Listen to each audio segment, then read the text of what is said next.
जिसने कभी शंकर की कथा भी नहीं सुनी। अब आप लोगों के मन में आएगा कि देवराज नाम का ब्राह्मण जो शंकर की कथा नहीं सुना, मंदिर नहीं गया, देवालय नहीं गया, शिवालय नहीं गया, तो फिर इसको भगवान शंकर का कैलाश धाम कैसे मिल गया? शंकर भगवान उसको नंदी पर बिठाकर कैलाश लेकर गए, शिवजी पैदल पैदल गए, उसको नंदी पर बिठाकर ले गए। ऐसा कौन सा पुण्य उसने कर दिया? ये पुण्य कौन सा है? ये कहां का पुण्य है? ये पुण्य देवराज नाम के ब्राह्मण का नहीं था। देवराज नाम के ब्राह्मण की माता शंकर के शिवालय में जाकर एक लोटा जल समर्पित करती थी, और देवराज नाम के ब्राह्मण की माता जब एक लोटा जल शंकर के मंदिर में समर्पित करती थी, शिव के मंदिर को जल चढ़ाती थी, उस जल का फल ये मिला कि चोरी का धन लेकर देवराज शंकर के मंदिर में शरीर में ताप करने पर, शरीर में कष्ट पड़ने पर शिवालय पर पूछ गए, शंकर के मंदिर पहुंच गए। शरीर में ताप पड़ रहा है और शिव याद आ रहा है।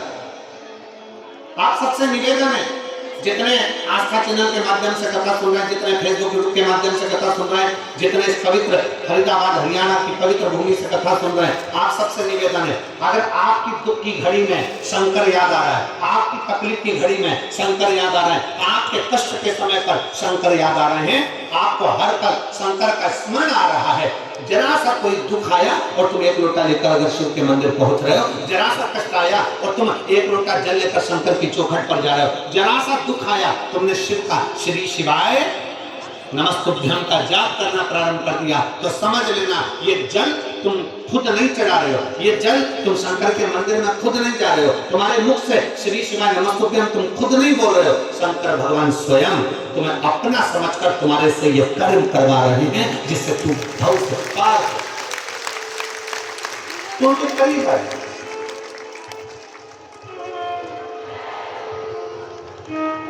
कोई दूसरा नहीं करवा रहा है, शिव स्वयं, शंकर स्वयं कर रहा है। एक पत्र,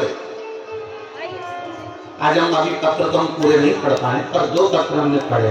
एक पत्र देखिए, मेरा नाम निशिता कुमारी, मेरे पति का नाम विपिन कुमार है, मैं जिला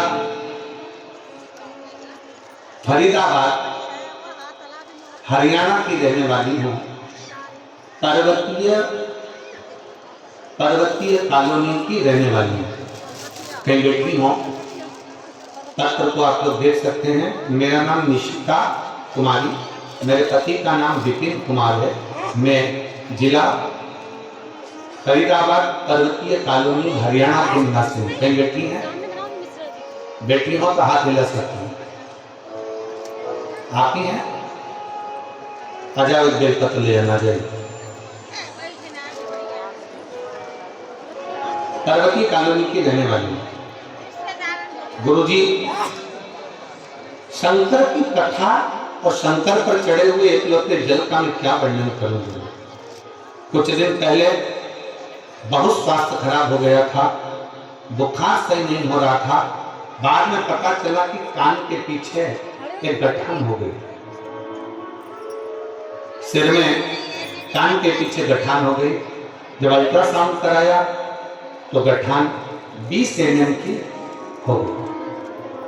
डॉक्टर को दिखाया फरीदाबाद के, दिल्ली के, तो डॉक्टर ने कहा कि इस गठान का ऑपरेशन जरूरी है और ये गठान दूसरी भी हो सकती है। हम घबरा गए कि गठान हो गई एक तो, और ऑपरेशन का डॉक्टर बोल रहे हैं, अभी गांठ डॉक्टर कह रहे हैं कि ये दूसरी बीमारी भी है, इसलिए गठान का ऑपरेशन करना जरूरी। मेरे पति मुझे डॉक्टर को दिखाकर आए और अपने घर आकर थोड़े दुख उनको भी लगा, हमको भी लगा कि डॉक्टर ने एकदम ऐसा बोल दिया। तब मेरे पति से कहा कि मेरा शरीर ठीक नहीं है, आप एक काम करो, आप सीहोर चले जाओ, वहां से रुद्राक्ष लो। मैंने प्रतिदिन शंकर के मंदिर में जल चढ़ाना प्रारंभ कर दिया। पति सीहोर गए, वहां से रुद्राक्ष लाए, रुद्राक्ष को गलाकर तांबे के कलश में शिव जी को जल चढ़ाते, उस जल का पानी रोज सुबह सुबह पी लेते।